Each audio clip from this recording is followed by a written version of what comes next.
সবাই কেমন আছো? আশা করি সবাই ভালোই আছো।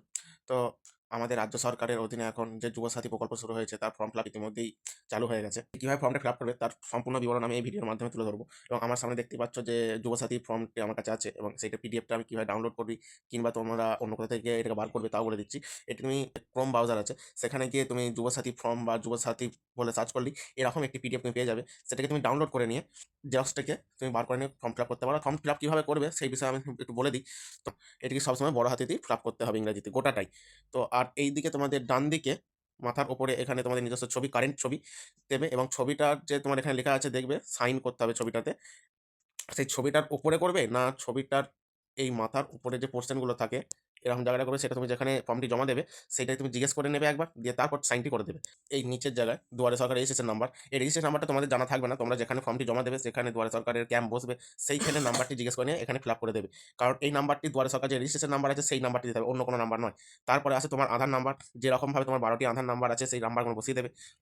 তার পরবর্তী আছে উপভোক্তার নাম, মাধ্যমিকের যে সার্টিফিকেট আছে সেই অনুযায়ী নামটি এখানে ফিল আপ করবেন। কারণ অনেক ক্ষেত্রে কি হয়, আপনার মাধ্যমিকের রেজাল্টে এক নাম থাকে, ভোটার কার্ডে এক নাম থাকে, আধার কার্ডে এক নাম থাকে। সেক্ষেত্রে আপনাকে আপনি যে একই ব্যক্তি সেই জন্য আপনাকে কোর্ট থেকে একটি দরখাস্ত এনে দিতে হবে যে আমি একই ব্যক্তি এবং আমার এই নাম এবং ঠিকানা সব আমার একই, সেটা এখানে সেলফ অ্যাটাস্টেড আপনাকে করতে হবে। তখন যেহেতু আপনাকে এটা মাধ্যমিকের নাম অনুসারে এবং মানে রেজাল্টের নাম অনুসারে দিতে বলেছে, সেই হিসেবে দেওয়া এখানে উচিত। এবং এখানে যখন এটা ফিল আপ করবেন, প্রথমে যে 6টি বা আপনার যা নাম হবে এই নামগুলো লিখলেন এখানে। নামটি লেখার পর আপনার যে টাইটেল আছে বা মিডল নেম আছে একটি করে ঘর বাদ দিয়ে লিখবেন। আপনার মিডল নেম থাকলে একটি করে ঘর বাদ দিয়ে লিখবেন এবং নাম এবং সারনেম থাকলে সেটাও একটি করে ঘর বাদ দেন। ধরুন আমি সাপোজ ডট দিয়ে দেখিয়ে দিচ্ছি। ধরুন এখানে আমার নাম হচ্ছে রাম, RAM রাম। তারপর আমি দিলাম দাস, DAS দাস। একটি যে আবার ঘর বাদ দিলাম এরকমভাবে লিখে দেবেন। এবং তারপরে আছে মোবাইল নাম্বার, ব্যাংক অ্যাকাউন্টের সঙ্গে লিঙ্কযুক্ত। যেই মোবাইল নাম্বারটি আপনাদের ব্যাংক অ্যাকাউন্টের সঙ্গে লিঙ্ক করা আছে, যেটি সচল, এই মুহূর্তে ব্যাংক অ্যাকাউন্টে আপনার সমস্ত মেসেজ সেই মোবাইল নাম্বারটাতেই আসবে। সেহেতু একটি সচল এবং ব্যাংক অ্যাকাউন্টের সঙ্গে যুক্ত আছে এমন একটি মোবাইল নাম্বার এই ঘরটাতেই বসিয়ে দেবেন। তারপর আছে ইমেল আইডি, যদি থাকে আপনার ফোনের যে ইমেল আইডি, আপনার ক্রোম ব্রাউজার যেহেতু চালাচ্ছেন আপনার ইমেল আইডি থাকবেই, সেইখানে ইমেল আইডিটি এখানে বসিয়ে দেবেন। আপনার কোনো প্রবলেম হলে, আপনার ফর্ম ফিল আপে কোনো অসুবিধা হলে সেই ইমেলেতে আপনার একটি মেসেজ আসবে এবং আপনি সেই অনুপাতে বা কী জন্য বাতিল হচ্ছে সেটা জানতে পারবেন। তারপরে চলে আসি লিঙ্গ, জেন্ডার। আপনি পুরুষ, মহিলা না অন্যান্য সেই মাথাতে টিক দেবেন। যেই আপনি যদি পুরুষ হন পুরুষে টিক দেবেন, মহিলা হলে মহিলা এবং অন্যান্য হলে অন্যদের মাথায় টিক দেবেন। জন্ম তারিখ, এটা অবশ্যই আপনার আধার কার্ড অনুসারে করতে হবে বা ডেট অফ বার্থের সার্টিফিকেটে যা থাকবে সেই অনুপাতেও করতে পারেন। কিন্তু আপনার এখানে আধার কার্ডটাই আমি বলব শ্রেয়। এবার আধার কার্ডে আপনার যা আছে সেটা বসিয়ে দেবেন এখানে। দিন, মাস, বছর বসিয়ে দিলেন। তারপরে এই মার্চের মধ্যে আপনার কত বয়স হচ্ছে? 2026 মার্চের মধ্যে আপনার বয়স 21 হতে হবে। কারণ 21 না হলে আপনি এই ফর্মটার জন্য এপ্লাই করতে পারবেন না। 2026 মার্চের মধ্যে আপনার বয়স 21 না হলে এই ফর্মে এপ্লাই যোগ্য আপনি হবেন না। এটা আগেও উল্লেখ করে দেওয়া হয়েছে। তো এখানে সেই অনুযায়ী আপনি নামটি, আপনার বয়সটি লিখে দেবেন এই জায়গাতে এবং তারপরে এই ফাদার্স নেম, আপনার পিতার নাম বা আপনার বাবার নাম যা আছে বসিয়ে দেবেন। মাদার্স নেম, আপনার মায়ের নাম যা আছে বসিয়ে দেবেন। আপনি যদি বিবাহিত হন আপনার স্বামী বা স্ত্রীর নাম এখানে দিয়ে দেবেন। এবং এই তারপরে আছে ক্যাটাগরি। ক্যাটাগরি আপনি যদি সাধারণ হন, সাধারণ হলে আপনাকে এখানে তপশিলি হোক, এসটি হোক বা অন্যান্য কিছু হোক এখানে কোনো টিক মার্ক দিতে হবে না। আপনি যদি এসসি, এসটি এবং অন্যান্য কোনো কাস্টের হয়ে থাকেন তাহলে পরে আপনাকে এইখানের মাথাতে সেটাতে টিক মার্ক দেবেন, এটার মাথায় টিক মার্ক দেবেন এবং তারপরে যে ওই সার্টিফিকেটের একটা কোড থাকে, সার্টিফিকেটের নাম্বারটা এইখানে লিখে দেবেন। সেই সার্টিফিকেটের নাম্বারটা ইংরেজিতে গোটাটা লিখতে হবে। ঠিক আছে? ম্যারিটাল স্ট্যাটাস হচ্ছে আপনি এখনো পর্যন্ত বিবাহিত না বিবাহিত নন, না আপনার ডিভোর্স হয়ে গেছে, না আপনার এখনো পর্যন্ত মানে বিধবা, সেরকম যেটা হবে আপনি লিখে দেবেন। যারা বিবাহিত নন বা সিঙ্গেল পড়াশোনা করছেন সেরকম অবস্থায় আনম্যারিড, যারা এখনো বিবাহিত হয়েছেন, ম্যারিড, এরকম যেইটি হবেন আপনি সেইটির মধ্যে টিক দেবেন। এটা আর বিস্তারিত বলছি না। তারপরে কনট্যাক্ট ডিটেইলস মানে পরিচয়পত্র থাকবে সবই এখানটায় লিখতে হবে।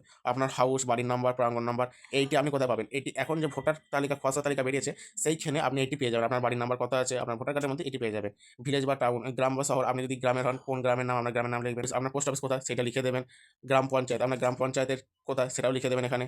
ব্লক বা পৌরসভা, আপনার গ্রাম পঞ্চায়েত ব্লকটা কত নাম্বারের ব্লক এবং মানে অনেক রকম ব্লক আছে। এই ধরুন খন্ডঘোষ ব্লকের ১, ২ এরকম করে থাকে, তো ভাগ থাকে। তেমনি এবার যেখানে যেমনি ভাগ আছে সেই ভাগ অনুযায়ী লিখে দেবেন আপনার ব্লকটা কত নাম্বারে পড়ছে। তারপরে হচ্ছে পুলিশ স্টেশন, আপনার পুলিশ স্টেশন কোথায় সেটা লিখে দেবেন। ডিস্ট্রিক্ট লিখে দেবেন পূর্ব বর্ধমান। আর পিনকোড, আপনার এবার যত পিনকোড সেই পিনকোডটা এখানে লিখে দেবেন পিনকোড। তারপর আপনার আছে স্টেট, স্টেট এখানে অলরেডি সিলেক্ট করাই আছে, এটা আপনাকে আর কিছু করতে হবে না। এবার দ্বিতীয় পেজে যাবেন। মাধ্যমিকের মাধ্যমিকের রোল এবং নাম্বার দুটো আলাদাভাবে থাকে। প্রথমে রোলটি এখানে বসাবেন এবং নাম্বারটি আলাদাভাবে এখানে বসাবেন। আর আপনি কোন সালে মাধ্যমিক পাস করেছেন সেটি এই জায়গাটা বসবে। তো এইখানটা হয়ে যাওয়ার পর এবার মাধ্যমিক কোন বোর্ড থেকে পাস করেছেন, আপনি যদি WBBSE হন, CBSE হন এবং ISSE হন সেটার মাথায় টিক মার্ক দেবেন। আপনি যে বোর্ড থেকে মাধ্যমিক পাস করেছেন সেই বোর্ডের মাথায় টিক মার্ক দেবেন এবং কোনো রকম বোর্ড থেকে পাস না করেন, অন্যান্য হন, তাহলে এখানে আদার্স, অ্যান্ড আদার্সের মাথায় টিক দিয়ে দেবেন, তাহলেই হবে। এবং তারপরে আছে শিক্ষাগত যোগ্যতা। আপনার সর্বোচ্চ শিক্ষাগত যোগ্যতা মানে আপনি যদি এখন পড়ুয়া হন তাহলে পরে আপনি এখন যে ক্লাসে পড়ছেন বা যে ইয়ারে পড়ছেন তার আগে আপনি কোন ক্লাস পর্যন্ত পড়েছেন সেই ক্লাসটি এখানে লিখে দেবেন। এইচএস পাস যদি হন এইচএস পাস, তা না হলে লিখে দিলেন আপনি যদি পোস্ট গ্র্যাজুয়েট হন, পোস্ট গ্র্যাজুয়েট। বর্তমান পেশা আপনি যদি ছাত্র হন তাহলে পরে স্টুডেন্ট, যদি বিজনেসম্যান হন যেটি আপনি হবেন সেটি লিখবেন। এবং ব্যাংকের নাম বলতে আপনার যে যেমন UCO Bank, State Bank, Canara Bank এরকম ইত্যাদি ব্যাংকের নাম হয়। প্রথমে ব্যাংকের প্রথম নাম, ব্যাংকের নামটা দিয়ে দিবেন। প্রথমে নামটা দিবেন। ব্যাংকের ব্রাঞ্চ নাম ওই ব্যাংকের পাসবইতে দেওয়া থাকে, সেখানে পেয়ে যাবেন। আপনার ব্যাংকের অ্যাকাউন্ট নাম্বার, আইএফসি কোড ব্যাংকের ওই পাসবইতে প্রথম পাতার দিকেই থাকে, আপনি ওখানে পেয়ে যাবেন আইএফসি কোড। এরপরে হচ্ছে অন্য কোনো সরকারি সাহায্য পান কিনা রাজ্য প্রদত্ত শিক্ষাগত সুবিধা ভিত্তি ছাড়া। আপনি যদি স্কলারশিপ বাদে সুবিধা পান তাহলে পরে আপনি এখানে হ্যাঁ করতে পারেন, এখানে হ্যাঁ দিতে পারেন। যদি না পান তাহলে নাই টিক দিতে পারেন। এরপরে স্টেপগুলি হচ্ছে যদি সরকারি বৃত্তি ছাড়া অন্য কোনো সুবিধা পেয়ে থাকেন, কোন ক্ষেত্রে পাচ্ছেন, কৃষক বন্ধু পাচ্ছেন না লক্ষ্মী ভান্ডার পাচ্ছেন, সেইটা এখানে লিখবেন। কি ডকুমেন্টস লাগছে, আপনার ডকুমেন্টস হিসেবে যা লাগছে দেখে নিন, টিক মার্ক দিয়ে দেবেন। মাধ্যমিকের অ্যাডমিট কার্ড, শিক্ষাগত যোগ্যতা সার্টিফিকেট, আধার কার্ড এবং ভোটার কার্ড, ব্যাংক অ্যাকাউন্টের পাসবই। এবং এখানে বলে রাখি ভোটার কার্ড আবশ্যিক। ভোটার কার্ড না হলে আপনি এই ফর্মটি অ্যাপিল করলে এই ফর্মটি আপনার ক্যান্সেল হবে। কারণ এবং এই ফর্মটি করার জন্য ভোটার কার্ড আবশ্যিক বলে দেওয়া হয়েছে, এবং ভোটার কার্ড না হলে এখানে আপনি অ্যাপিল করতে পারবেন না। এবং তারপরে আছে ব্যাংক অ্যাকাউন্টের বইয়ের প্রথম পাতার জেরক্সের যেটা লাগবে। তারপর আপনি তপশিলি উপজাতি বা আদার্স অন্যান্য এসটি, ওবিসি এসব হলে আপনাদের কাস্ট সার্টিফিকেটের একটি সেলফ অ্যাটেস্টেড করে এখানে লাগবে। মানে আপনার যে কাস্ট সার্টিফিকেটের জেরক্স এখানে দিতে হবে। এবার সেলফ অ্যাটেস্টেড করতে হবে। মানে আপনার যে যতগুলো ডকুমেন্টস দেবেন প্রত্যেকটা ডকুমেন্টসের নিচে আপনার নিজস্ব সিগনেচার করে এখানে দিতে হবে। এবং তারপরে একটি ঘোষণাপত্র করেছেন, যে এখানে ঘোষণাপত্রটা আপনি একটু পড়ে নেবেন এটা। এরপরে আপনার এখানটাতে একটি সই করে দেবেন, আপনার নিজস্ব সই, এবং কোন দিন আপনি এখানটার ফর্মটি জমা দিচ্ছেন সেই ডেটটি এখানটায় লিখে দেবেন। পরে সরকারি নাম্বার এটা আপনি যখন ওখানে জমা দেবেন তখন পেয়ে যাবেন। আর বাদ বাকি এখানে যারা যেগুলি আছে, যেখানে দুয়ারে সরকার যারা কর্তৃপক্ষ থাকবেন তারা এই জায়গাটি একটি সিগনেচার এবং একটি স্ট্যাম্প দিয়ে আপনাকে এটা কেটে দিয়ে দেবেন। আপনি যে এই ফর্মটা জমা দিয়েছেন এটা তার প্রমাণপত্র হয়ে থাকতে পারে।